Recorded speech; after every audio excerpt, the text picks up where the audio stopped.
कहानी के स्टार्टिंग में हमें इटर्निया नाम के प्लैनेट के बारे में बताया जाता है, जिसे पूरी कायनात का दिल माना जाता है। इसकी राजधानी इटर्नस में एक बहुत बड़ा किला था, जिसका नाम द कासल ग्रेस्कुल था। इस किले के अंदर एक बहुत पुराना हथियार छुपाया गया था। इस हथियार को पावर स्वॉर्ड यानी कि ताकत की तलवार कहा जाता था। कहा जाता था कि जो भी इस तलवार को उठाएगा उसे भगवान जैसी ताकत मिल जाएगी। एक पुरानी भविष्यवाणी के मुताबिक जब भी इटर्निया सबसे बड़े खतरे में होगा, तब एक हीरो इस तलवार को उठाकर पूरी दुनिया को बचाएगा। तब तक इस किले की हिफाजत एक जादूगरनी करती रहेगी। इसके बाद हमें यहाँ के राजकुमार एडम दिखाई देते हैं। एडम को कॉम्बैट ट्रेनिंग बिल्कुल पसंद नहीं थी, क्योंकि वो लड़ाई में काफी कमजोर थे और बाकी बच्चे उससे काफी बड़े और ताकतवर थे। इसी कारण उसे घर पर रहकर अपने पालतू शेर फ्रिंगर के साथ खेलना ज्यादा पसंद था। लेकिन उसकी माँ रानी मार्लेना उसे जबरदस्ती ट्रेनिंग के लिए भेज देती है। ये ट्रेनिंग डंकन चलाता था, जो रॉयल गार्ड भी था और एडम की सबसे अच्छी दोस्त टीला का पिता भी था। टीला लड़ाई में बहुत तेज थी। ट्रेनिंग के दौरान उसने एडम को आसानी से हरा दिया। तभी राजा रंडोर अपने बेटे को देखने आया। एडम को इतना कमजोर देखकर वो काफी निराश हो गया। उसने एडम को असली तलवार से लड़ने पर मजबूर किया और एक जोर का वार करके उसे जमीन पर गिरा दिया। फिर रंडोर ने एडम से कहा, इस दुनिया में कमजोर लोगों के लिए कोई जगह नहीं होती।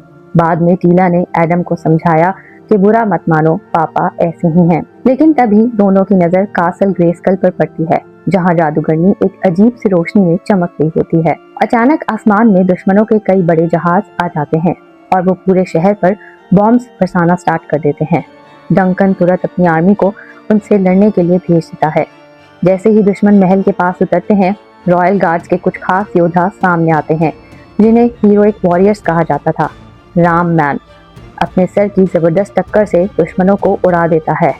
मैकानेक अपनी लंबी गर्दन की मदद से कई दुश्मन गिरा देता है और फिस्टो अपने लोहे के हाथ से लगातार मुक्के मारकर दुश्मन का बुरा हाल कर देता है। पूरे शहर में इस समय अफरा तफरी मच जाती है। डंकन टीला और रॉयल फैमिली को सुरक्षित जगह ले जाने की कोशिश करता है। उसके सारे गार्ड्स एक एक करके मरे जाते हैं, लेकिन फिर भी डंकन अकेला ही दुश्मनों से लड़ता रहता है। एक गली में उसका सामना खतरनाक ट्रैप जॉ से होता है। डंकन सबसे कहता है, तुम लोग आगे बढ़ो, इसे मैं संभाल लूंगा। दोनों के बीच जबरदस्त फाइट स्टार्ट हो जाती है और दोनों अपनी पूरी ताकत से एक दूसरे पर हमला करते हैं। जब लड़ाई और खतरनाक हो जाती है, तब टीला छुपकर वापस अपने पिता को देखने आ जाती है।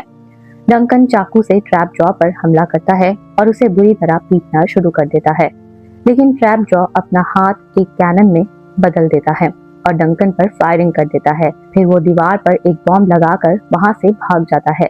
टीला दौड़कर डंकन के पास पहुंचती है और उन्हें खिड़की तक ले आती है। बॉम्ब फटने से सिर्फ 1 सेकंड पहले दोनों बिल्डिंग से कूदकर अपनी जान बचा लेते हैं। इसी बीच महल की तरफ जाने वाले पुल पर रॉयल फैमिली का सामना दुश्मनों के सरदार स्केलेटर से हो जाता है। राजा रंडोर अपने परिवार को आगे भेज देते हैं और खुद अकेले तलवार लेकर दुश्मनों से लड़ने लगते हैं। स्टार्टिंग में वो कई दुश्मनों को हरा देते हैं, लेकिन इतने सारे दुश्मनों का सामना अकेले कर पाना मुमकिन नहीं था। तब स्केलेटर अपने काले जादू से रंडोर की मूर्ति को तोड़ देता है और उसका ताज छीनकर पूरे इटर्निया पर अपनी हुकूमत का ऐलान कर देता है। उधर कासल ग्रेस्कुल के अंदर जादूगरनी एडम को पावर स्वॉर्ड देती है और कहती है, इस तलवार को किसी भी तरह यहाँ से दूर लेकर जाओ और इसे महफूज रखना। एडम की माँ मार्लेना कहती है, हम मेरे प्लैनेट अर्थ चलते हैं, वहाँ हमें कोई नहीं ढूंढ पाएगा। जादूगरनी तुरंत अर्थ के लिए एक मैजिकल पोर्टल खोल देती है, लेकिन तभी स्केलेटर अपनी फौज के साथ किले के अंदर घुस आता है।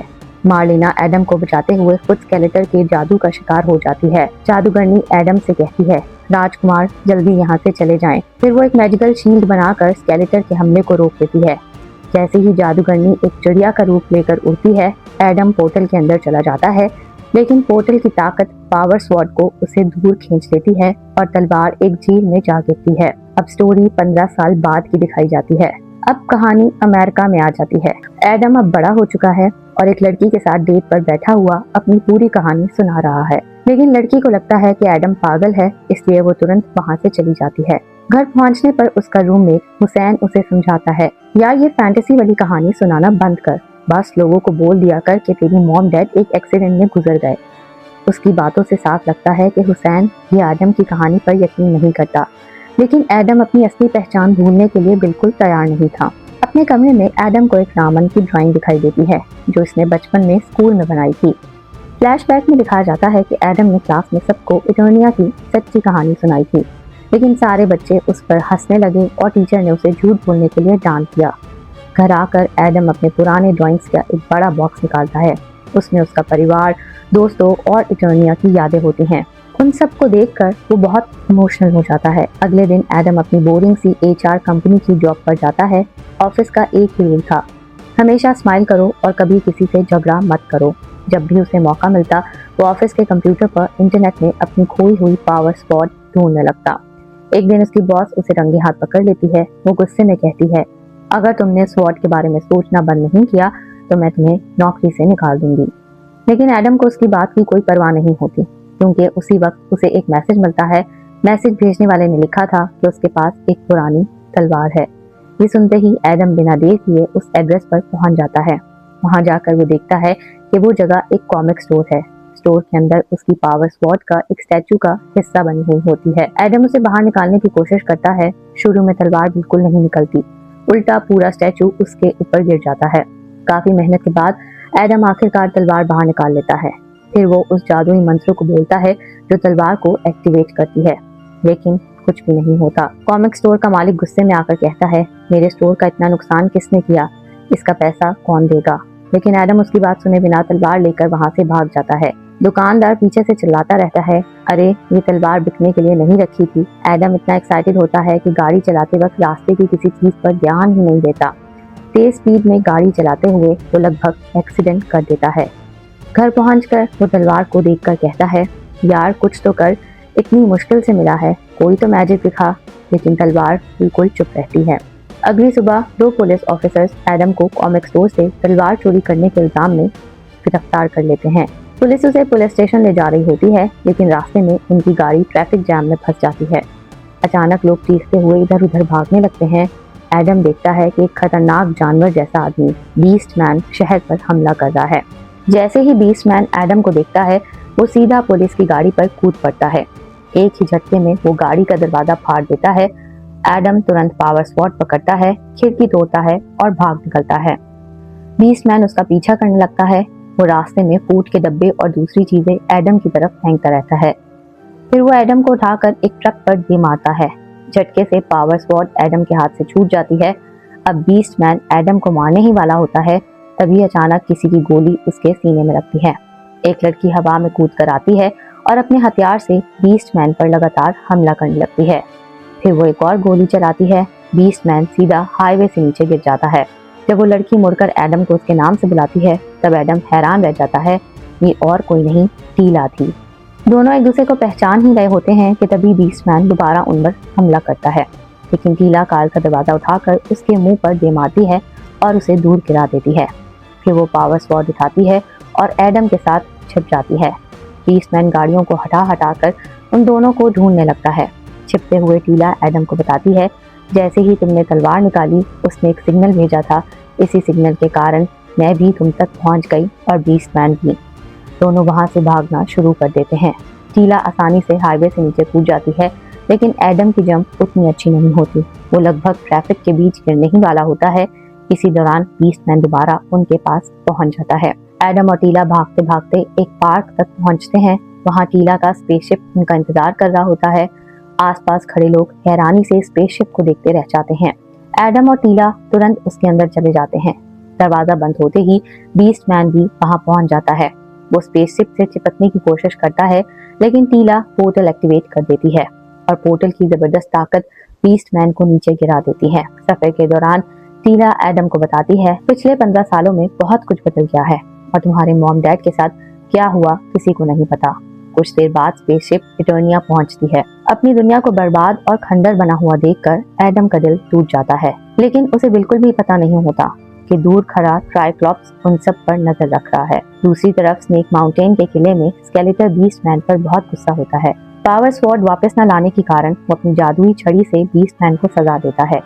तब ईवल लेन स्केलेटर को बताती है कि पावर स्वॉर्ड दोबारा इटर्निया पर आ चुकी है। ये सुनते ही स्केलेटर बीस्ट मैन को एक और मौका देता है और तलवार लाने के लिए फिर से भेज देता है।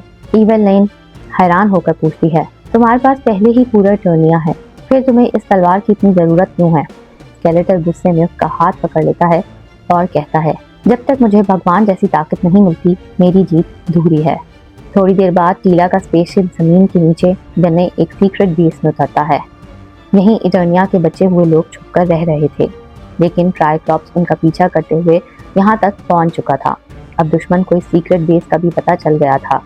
टीला एडम को हीरोइक वॉरियर्स के पास ले जाती है, लेकिन कोई भी यकीन नहीं करता कि ये आम सा दिखने वाला एडम ही असली राजकुमार एडम है।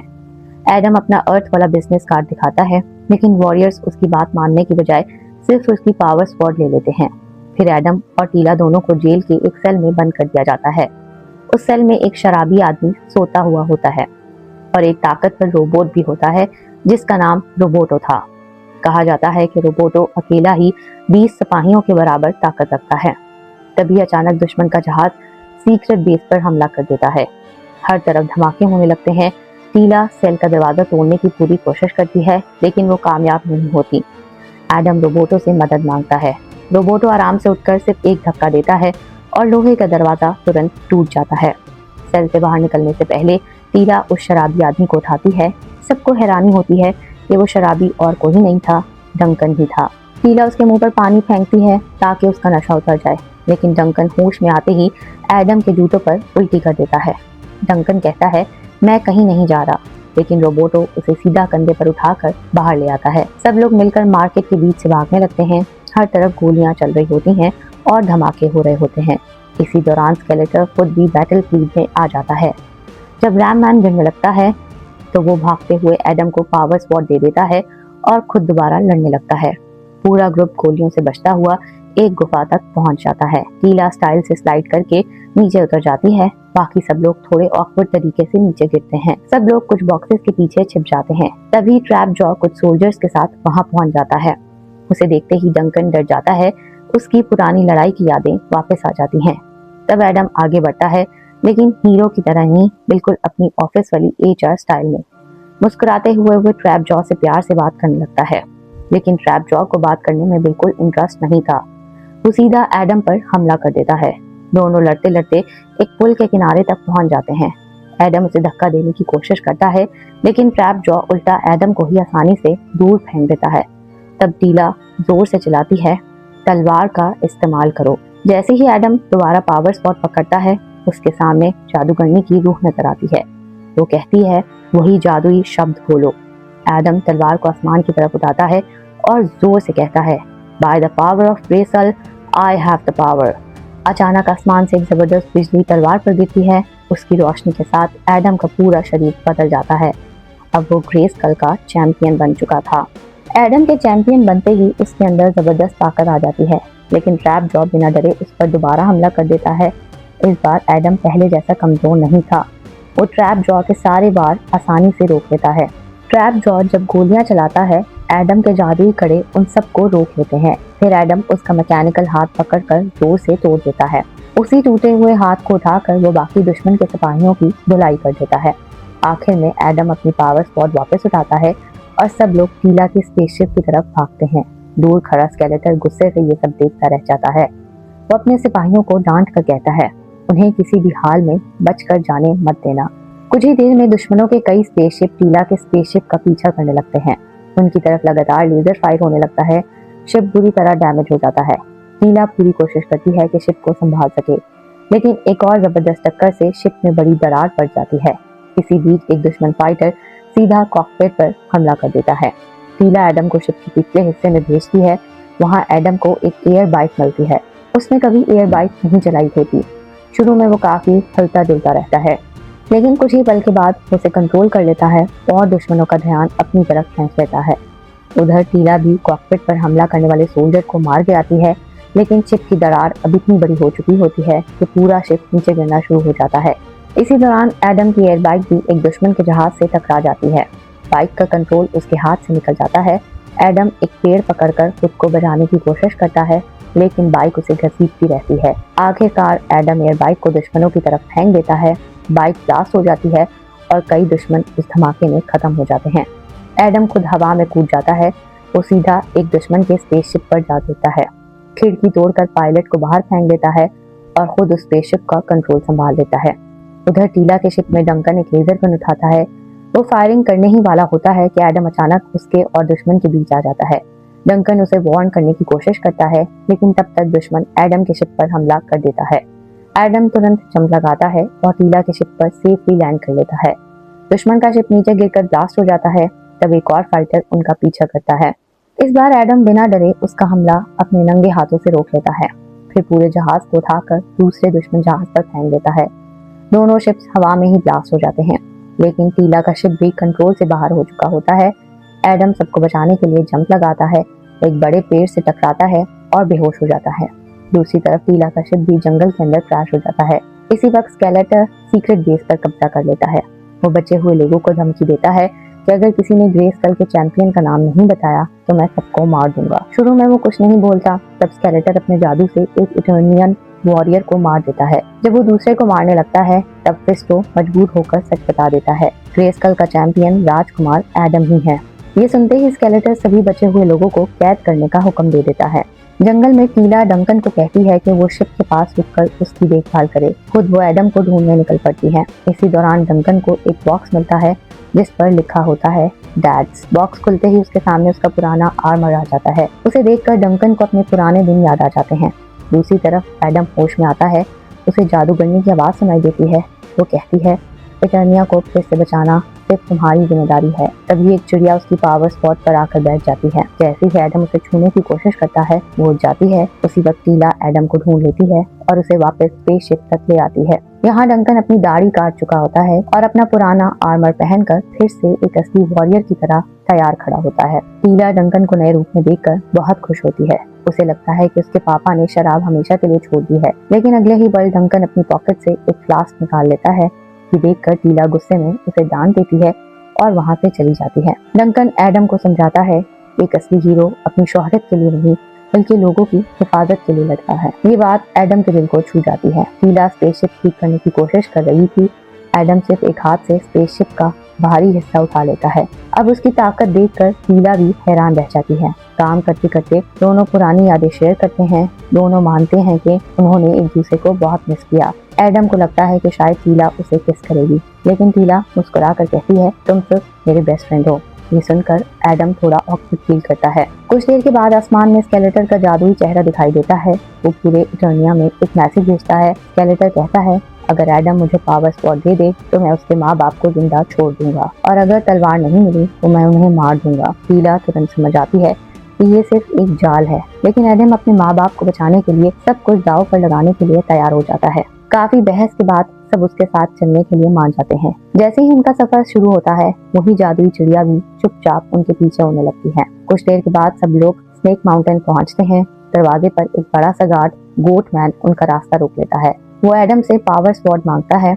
एडम साफ मना कर देता है, मैं तलवार सिर्फ स्केलेटर को ही दूंगा। तब ईवलेन गोटमैन से कहती है, एडम को हमारे सरदार के पास ले जाओ, बाकी लोगों को मैं संभाल लूंगी। जब एडम का सामना स्केलेटर से होता है वो पीछे से हमला करने की तैयारी करता है, लेकिन स्केलेटर मुस्कुराकर एक तरफ हट जाता है। उसके पीछे एडम के पिता राजा रंडोर जिंदा खड़े होते हैं। स्केलेटर कहता है, आखिरी बार कह रहा हूँ, तलवार मुझे दे दो। एडम मना कर देता है। तब स्केलेटर अपने सबसे ताकतवर वॉरियर्स को बुला लेता है। एडम बिना डरे सबसे एक साथ लड़ना शुरू कर देता है। अपनी जबरदस्त ताकत से वो सबको पीछे धकेल देता है। जब उसके हाथ में कोई हथियार नहीं होता तब वो दुश्मन के सिपाहियों को ही हथियार बनाकर बाकी लोगों पर फेंक देता है। एक कांटों वाले राक्षस को पकड़कर वो भी दूसरे दुश्मनों की पिटाई कर देता है। आखिरकार उसे अपनी पावर स्पॉट वापस मिल जाती है, लेकिन दुश्मन उसे चारों तरफ से घेर लेते हैं। तब एडम एक जबरदस्त एनर्जी वेव छोड़ता है। उस धमाके से सारे दुश्मन दूर जा गिरते हैं। दूर खड़े रंडोर ये सब देखकर पहली बार अपने बेटे पर गर्व महसूस करते हैं। तभी गोटमैन मौका देखकर अपनी बड़ी कुल्हाड़ी से एडम पर हमला करता है। दोनों लावा के ऊपर बने पुल पर लड़ने लगते हैं। एडम गोटमैन के बड़े सींग तोड़ देता है और फिर इतना जोर का मुक्का मारता है कि गोटमैन सीधा लावा में गिर जाता है। अब एडम का सामना सिर्फ स्केलेटर से होना था।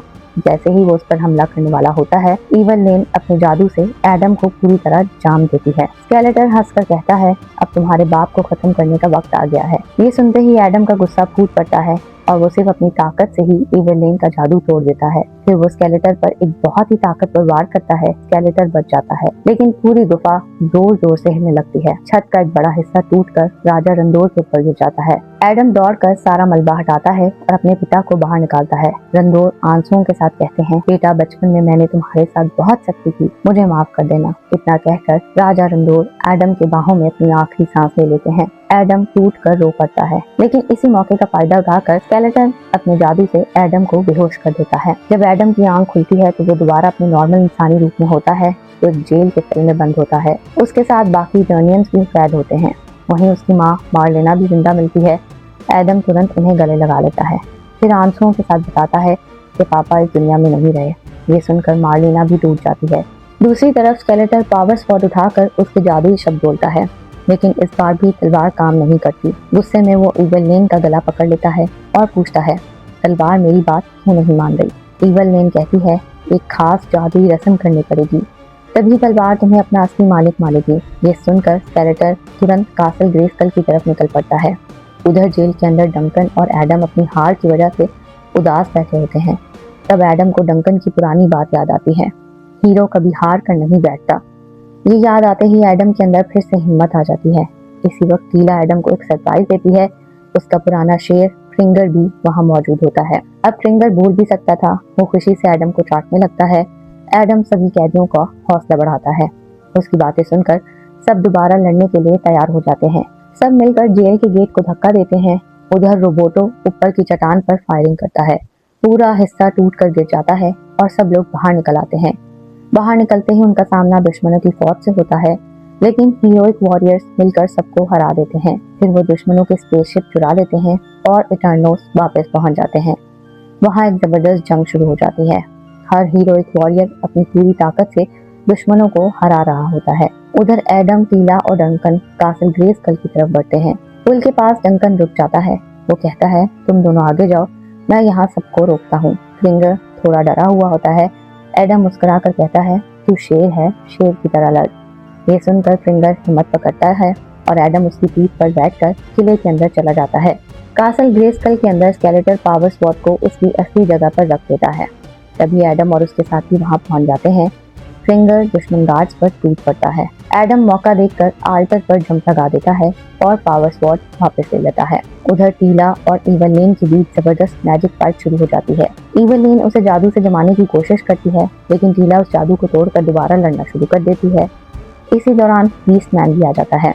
वो फ्रिंगर पर अपना चाबुक चलाता है, लेकिन फ्रिंगर उसके हाथ को अपने दांतों से पकड़ लेता है। पुल पर डंकन और रोबोटो लगातार दुश्मनों पर फायरिंग कर रहे होते हैं, लेकिन दुश्मन रुकने का नाम ही नहीं लेते। आखिर में दोनों एक बड़ी मूर्ति गिरा देते हैं। पूरा पुल टूटने लगता है। तभी ट्रैप जॉ एक स्पेसशिप लेकर आ जाता है। वो रोबोटो पर इतनी फायरिंग करता है कि रोबोटो ब्लास्ट हो जाता है। ये देखकर डंकन का गुस्सा फूट पड़ता है। वो सीधा ट्रैप जॉ के स्पेसशिप पर कूद जाता है, उसकी जमकर पिटाई करता है। फिर उसके मुंह में एक ग्रेनेड डाल देता है और खुद बाहर कूद जाता है। अगले ही सेकंड स्पेसशिप हवा में ब्लास्ट हो जाती है। डंकन भागकर रोबोटो के पास आ जाता है। खुशी की बात ये थी कि रोबोटो का सर अभी भी काम कर रहा होता है। उधर एडम स्केलेटर से लड़ रहा होता है, लेकिन वो अपने चैंपियन वाले रूप नहीं ले पा रहा था। स्केलेटर लगातार पावर स्पॉट पर जादुई हमले करता है। आखिरकार तलवार टूट जाती है और कई टुकड़ों में बिखर जाती है। स्केलेटर हंसकर कहता है, मुझे लगा था ये सबसे ताकतवर तलवार है, ये तो मेरी ताकत के सामने कुछ भी नहीं। फिर वो एडम के सर को पकड़कर उसके दिमाग में एक के बाद एक खतरनाक ड्राम इल्यूजन बनाना शुरू कर देता है। कभी एडम खुद को जिम में देखता है, कभी ऑफिस में, कभी अपनी पुरानी डेट के साथ, और हर जगह स्केलेटर उसका मजाक उड़ा रहा होता है। वो बार बार कहता है, तुम कभी हीरो नहीं बन सकते। फिर असली दुनिया में लौट कर स्केलेटर टूटी हुई तलवार का एक टुकड़ा एडम के सीने में घुसा देता है। एडम दर्द से तड़पने लगता है। एडम दर्द से तड़प रहा होता है, लेकिन इसी दौरान उसके सामने उसका रूममेट हुसैन नजर आता है। वो मजाक में कहता है, भाई बस रेंट टाइम पर दे देना। एडम अपनी पुरानी ड्राइंग्स देखने लगता है। तभी उसकी एक ड्राइंग नजर आती है जिसमें जादूगरनी बनी हुई होती है। अचानक कमरे के सारे कागज हवा में उड़ने लगते हैं। वही जादुई चिड़िया उसके सामने आकर इंसानों की तरह बात करने लगती है। तब एडम को पता चलता है कि ये चिड़िया असल में वही जादूगरनी सॉर्सरस थी। वो एडम से कहती है, असली ताकत तलवार में नहीं है, आई हैव द पावर सिर्फ एक मंत्र है ये तुम्हारे अंदर की ताकत है। फिर जादूगरनी अपनी असली रूप दिखाती है और कहती है, मैंने तुम्हें इसलिए चुना था क्योंकि तुम दूसरों की परवाह करते हो। तुम्हारी दया और इंसानियत ही तुम्हें सबसे बेहतर हीरो बनाती है। ये बात सुनकर एडम को अपनी असली ताकत का एहसास हो जाता है। एडम अचानक असली दुनिया में वापस आ जाता है। वो अपने सीने से टूटी हुई तलवार का टुकड़ा निकाल देता है। उसकी सारी चोट तुरंत भर जाती है। पावर स्वॉर्ड के सारे टुकड़े हवा में उड़कर अपने आप दोबारा जुड़ जाते हैं। एडम तलवार को उठाता है और जोर से कहता है, by the power of Grayskull, I have the power, I have the power. एक बार फिर आसमान से बिजली गिरती है। इस बार एडम पहले से भी ज्यादा ताकतवर चैंपियन बन जाता है।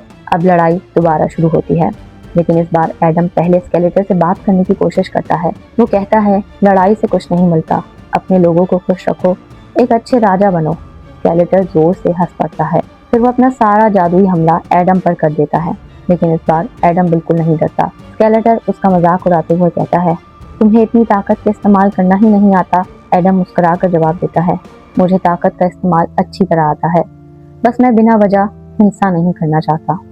लेकिन अब मेरे पास और कोई रास्ता नहीं है।